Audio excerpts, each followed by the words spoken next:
I'm very conscious of who I am, my background. You can't have the posh guy punching down on people. Could you tell me about eating dinner next to a grizzly bear? They kept on saying to us, we've never had an insurance claim, which is a really lovely way of saying this bear has never eaten anybody. Yes. When you get to the size and scale that you're at, do you feel a responsibility? Your moral compass is blurred massively. If you look at like Logan Paul being the perfect example of that, it was just more fame. Filmed a dead body in the forest, all came crashing down. To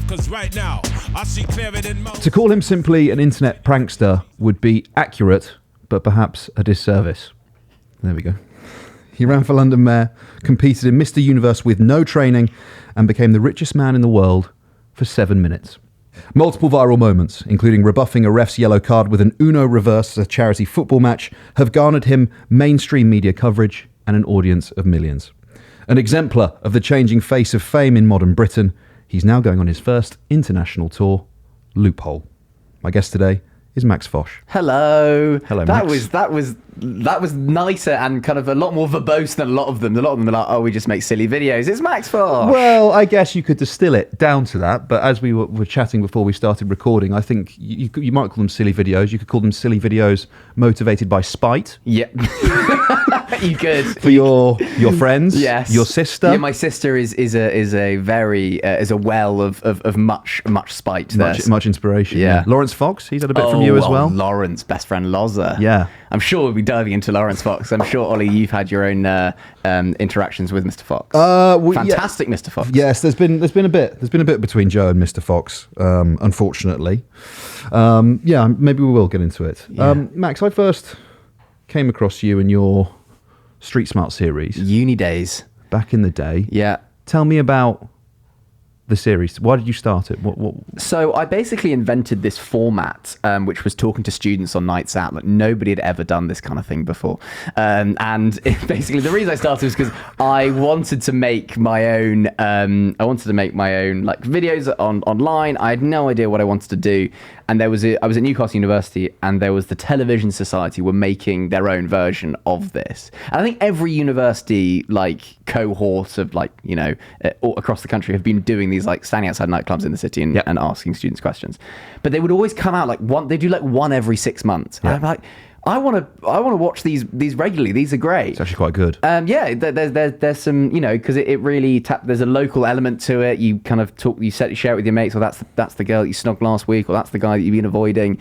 It's fun. Very shareable content amongst university students. And so I went to the Television Society that were doing it in Newcastle and was like, hi, can I very arrogantly say, can I be the presenter? And they were like, no, who are you? Who are you? Who are you? So I just thought, well, get out. Yeah, why can't I just do it myself? So I didn't know how to edit, didn't really know what to do with a camera, so went out with basically an iPhone, and I got a friend of mine to hold the camera. She had no idea what she was doing. She just whacked into autofocus and pressed record.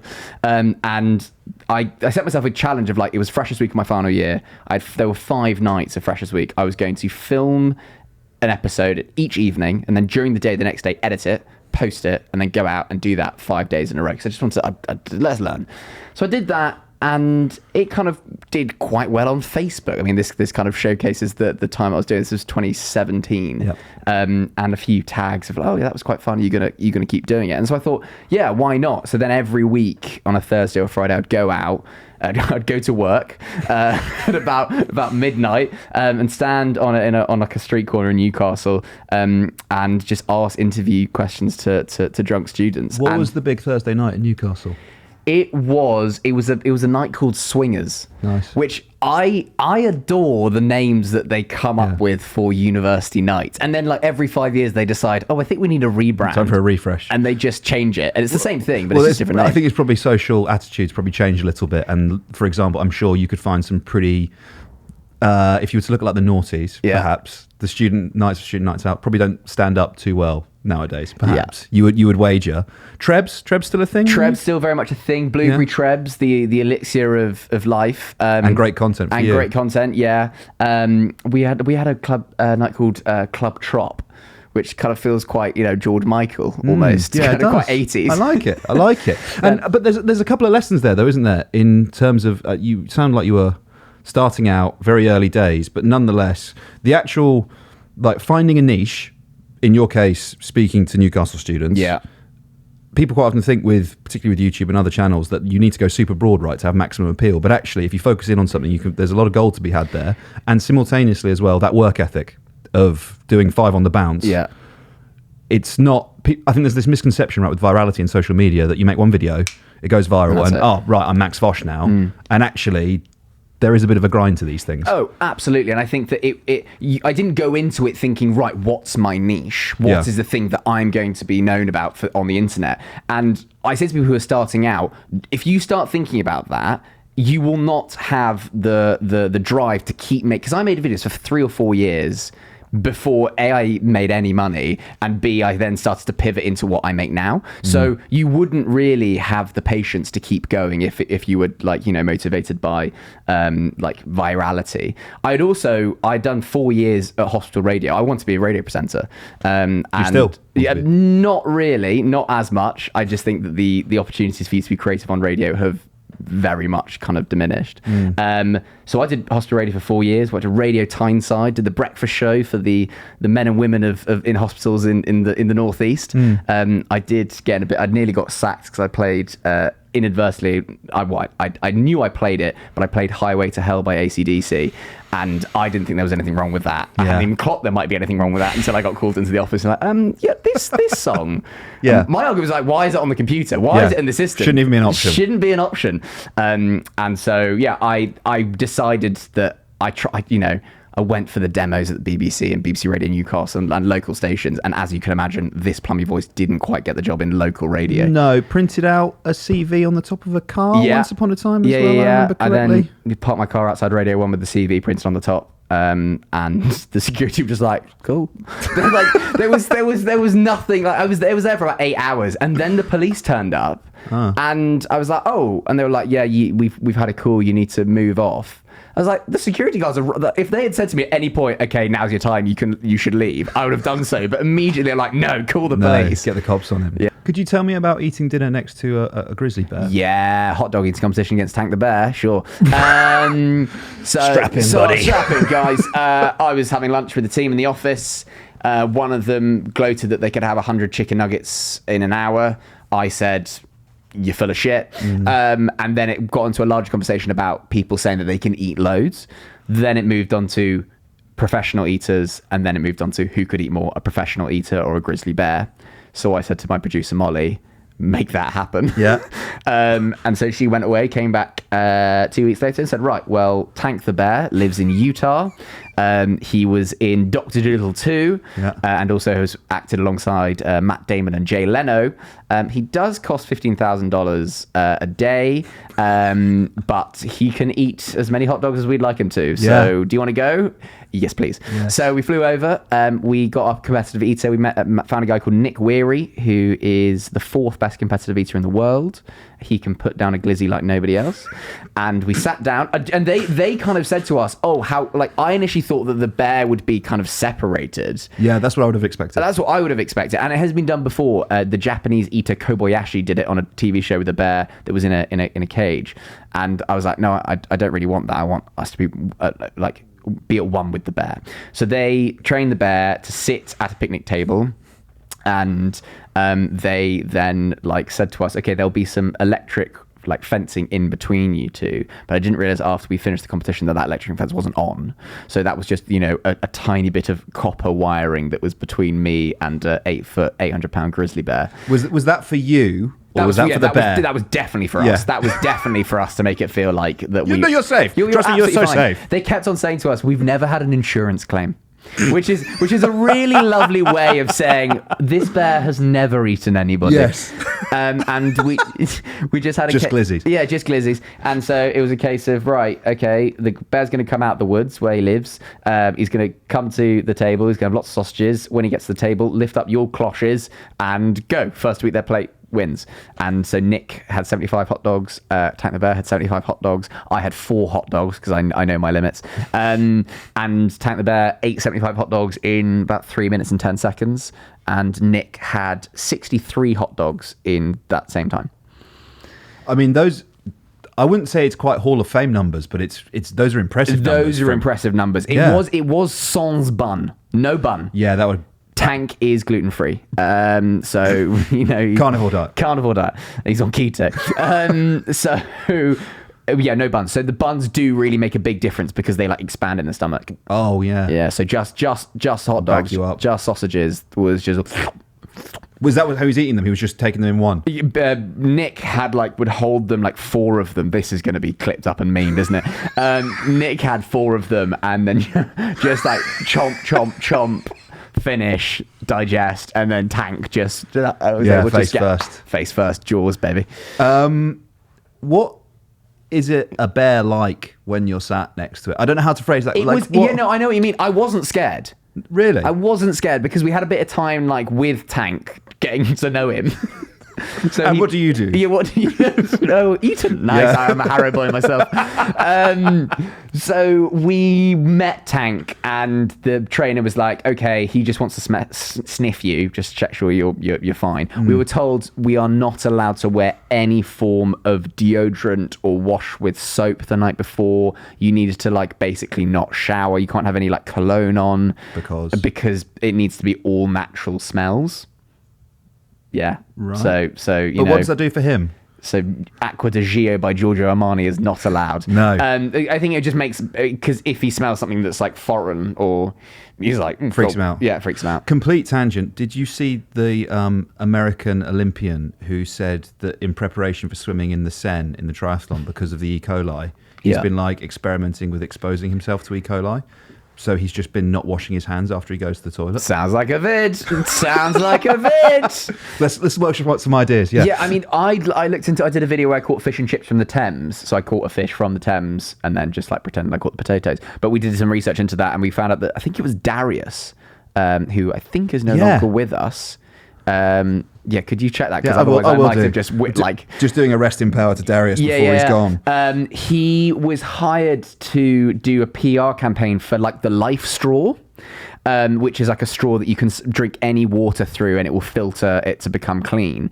And they gave him a demo of the Life Straw and he drank water from the Thames and he got put in a coma. That is true, and he is dead. Rest in peace, Darius. Rest in peace, Darius.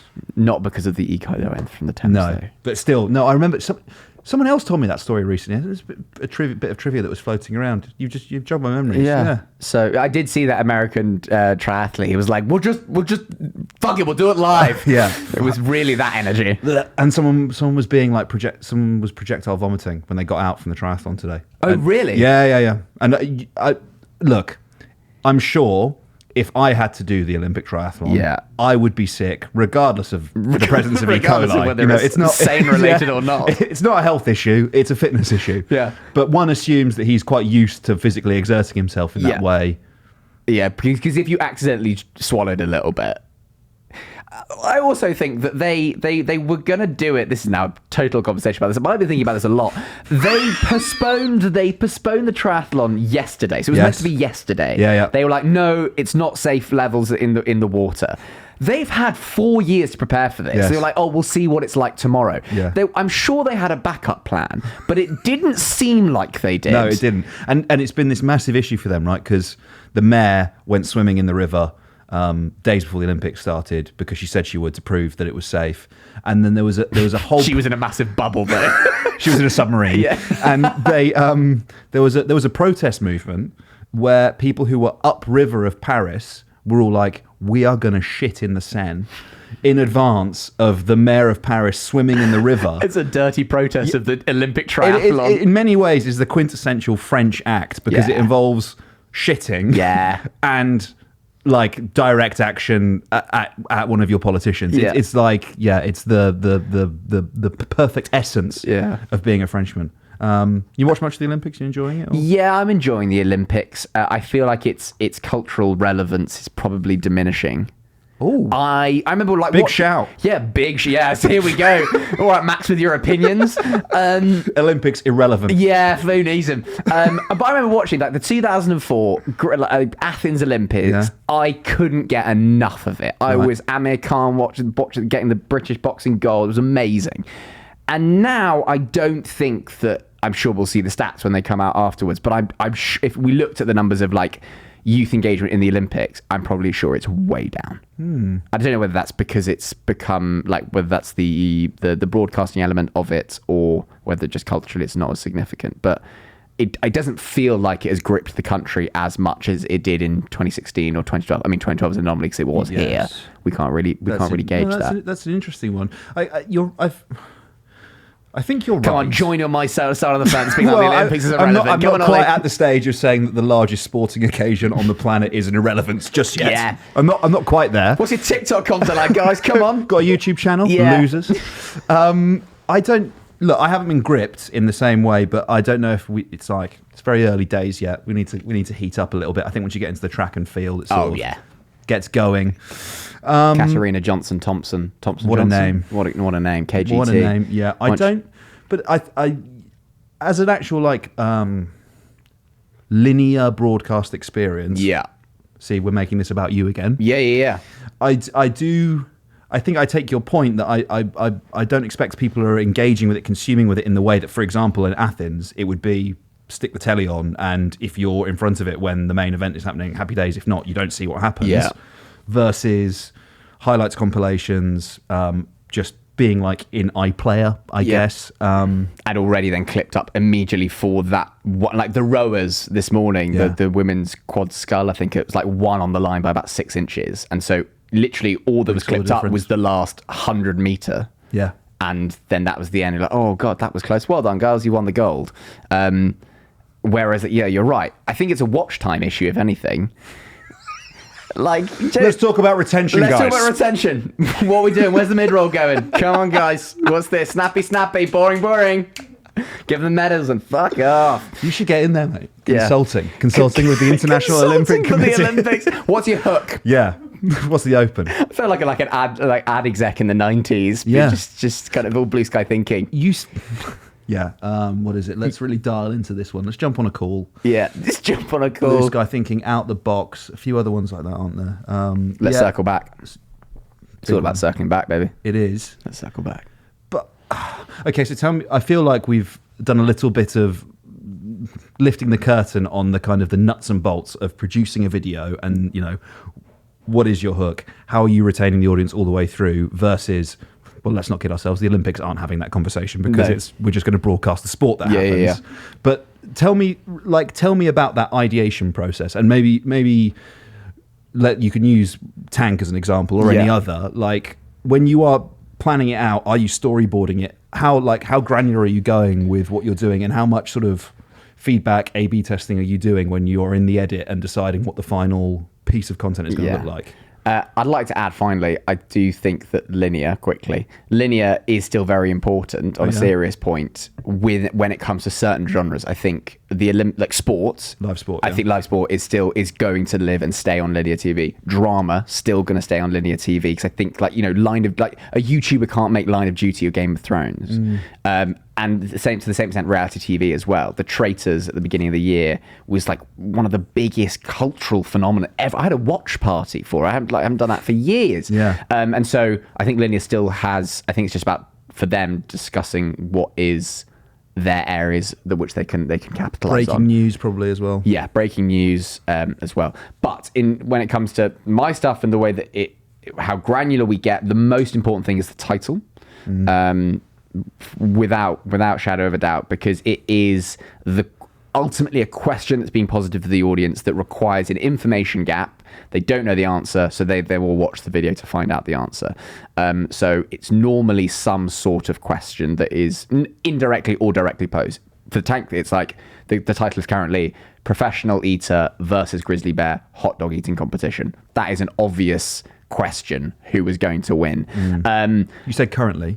Yeah. So you are constantly sort of revisiting, adjusting, tinkering. Yeah. So when we first released it, I realized the first 48 hours it will be served to the core Max Fosh audience. So it was something that reflected that. So it was I challenged a grizzly bear to a hot dog eating competition. So it was about me. And then after the first 48 hours, when it's going to get percolated into the wider kind of creator economy or wider audience, it is then just such a simple grizzly bear versus competitive eater hot dog eating competition. You don't need to know anything about me. You don't need to know who I am to understand what that is. So come up with the title. And then it is about, okay, what is the first 30 seconds?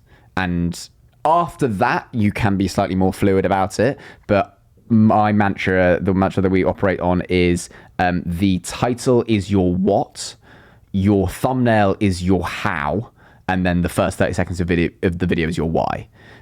So that then hopefully once you've then got the audience for 30 seconds, you brought them into the story, do they care?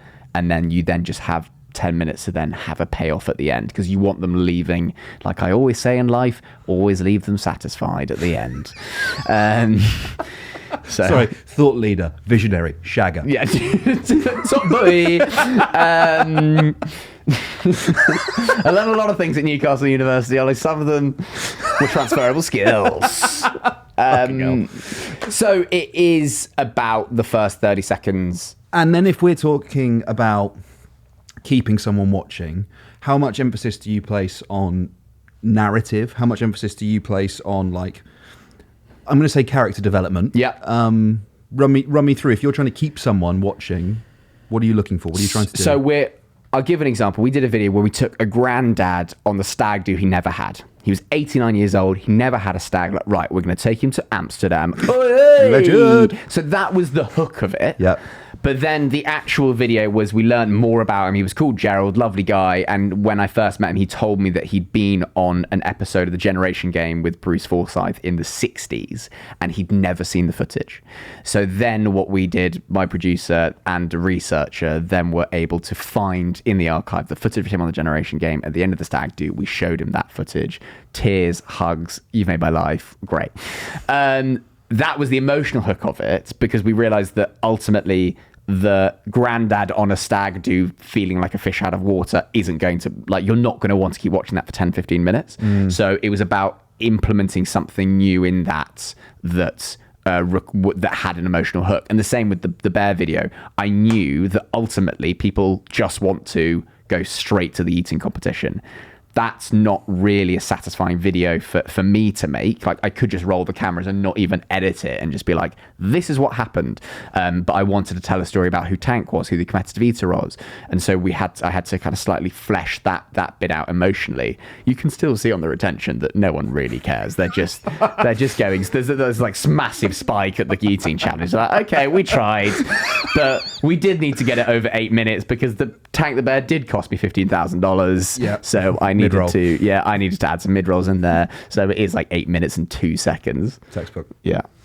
Runtime. I mean, we touched on it there, and in a way, as a creator, is it okay? So with Tank, is it just look, this is where we need to get it to, so it is what it is?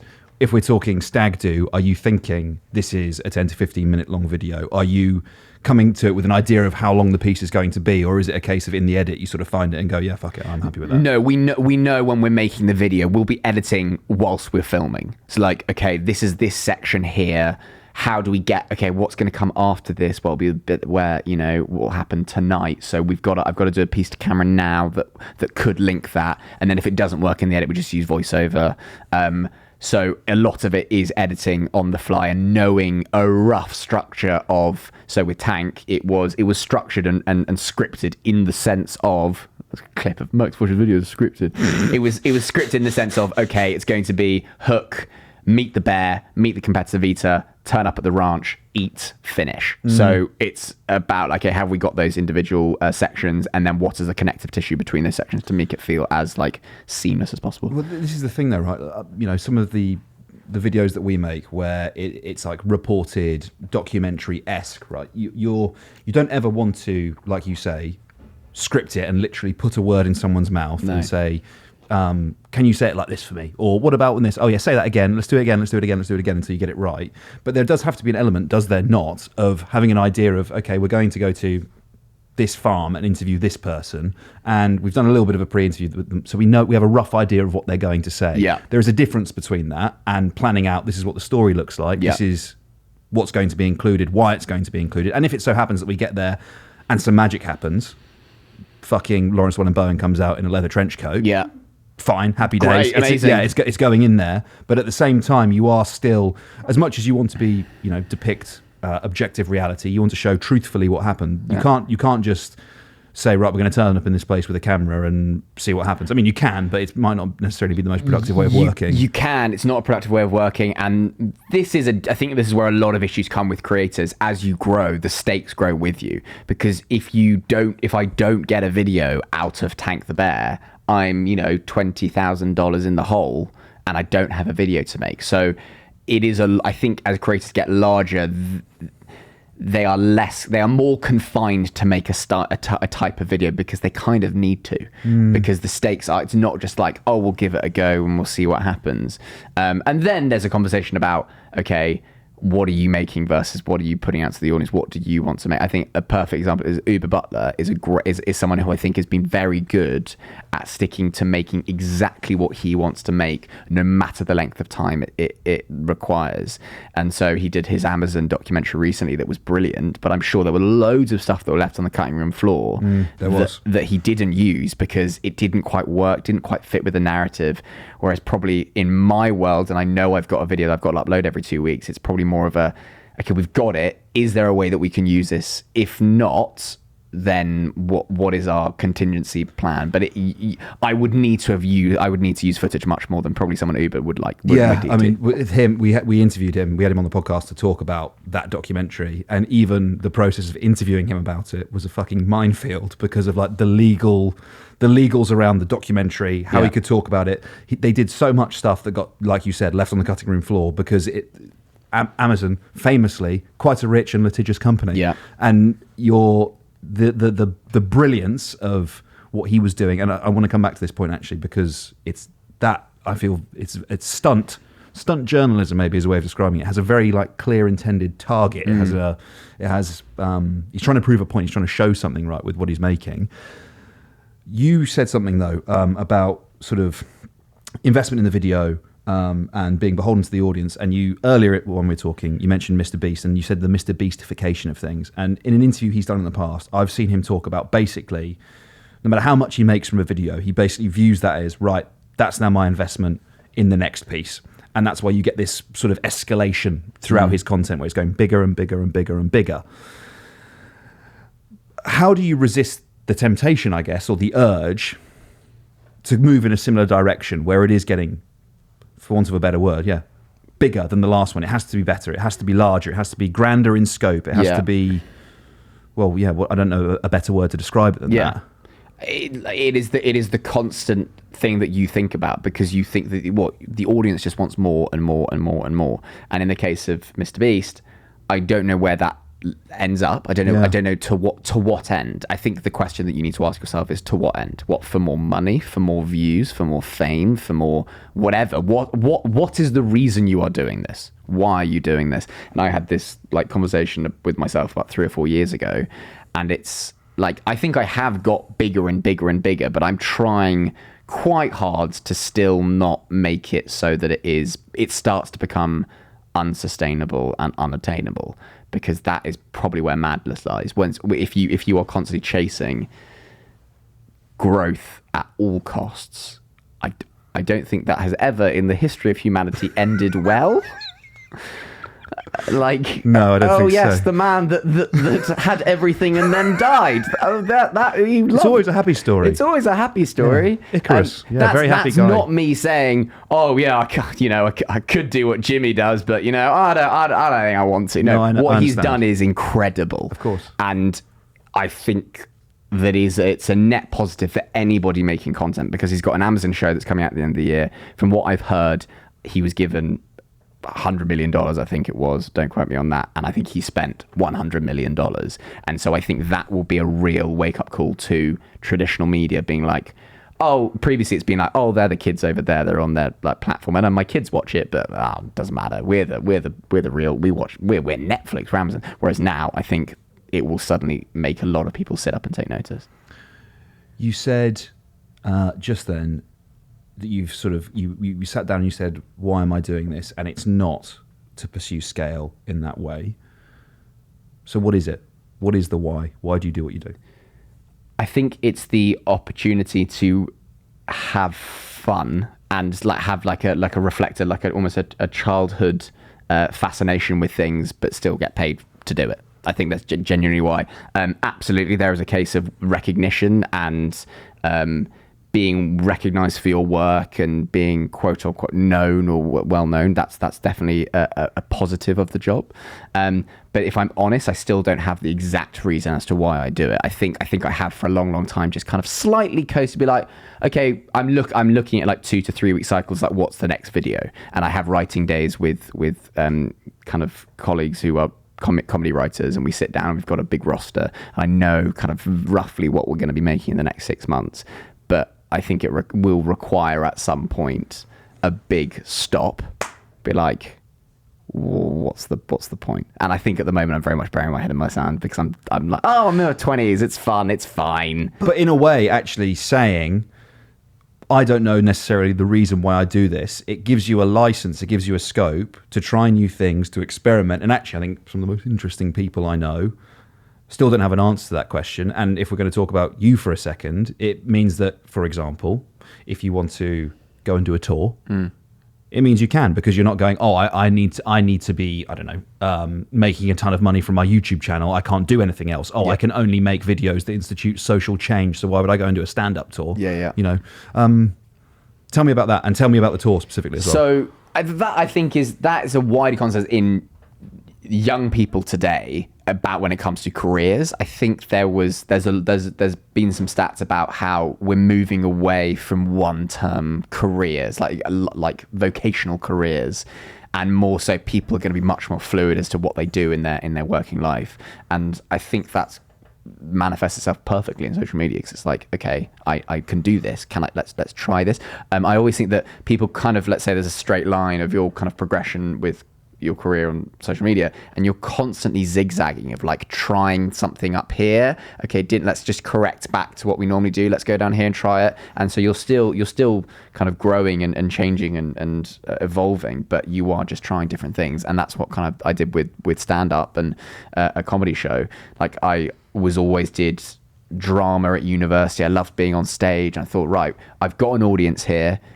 Do I sell them a t-shirt with my face on them, or do I, try and write a show? So this was in 2019. I wrote my first kind of stand-up show. I use comma like marks because I'm not a comedian in the traditional sense. I'm not doing the working men's clubs. It's not just me on a mic for an hour and going, what's the deal with airline food? It is very much being informed by the videos, and it's kind of like a Dave Gorman-y, Joe Licety, this is a situation that I've got into recently, and this is what happened, and the silliness that have evolved from that. And that's sometimes from the videos that I post, and sometimes aren't videos that I post, but just general life. Times I've got into trouble. I have snuck into enough places to have had quite a few cease and desist letters. So it's about when a place that sounds like the Snundham Lurarium sends you a cease and desist letter for sneaking in there as a baby. It is about that. And so the show that I've got is 60 minutes about the loopholes that I found in life, like being able to enter the Mr. Universe whilst looking like this. But also like it's about a loophole that I found that a little bit like kind of what Uber said about Amazon. I think there are some issues about saying it on the internet. Where can people find out about the tour? Where can they get tickets? Just plug, baby. You've already switched off at this point, haven't you? You've gone to listen to Ava talk to Carol Vorderman. It's maxfosh.co, just .co, not .co.uk. Oh. Yeah, just .co. Oh, trendy. It's just about shortening everything. Yes. And also someone owned maxfosh.co.uk. I don't know who they are, but they do own it. They're going to be asking for some money at some point. They will at some point. They will, but they haven't. I'm not going to give it them. Not gonna, Stubbornness. Just .co. Max Fosh, it's been an absolute pleasure. Thank you so much. Ollie Hugmore, thank you very much.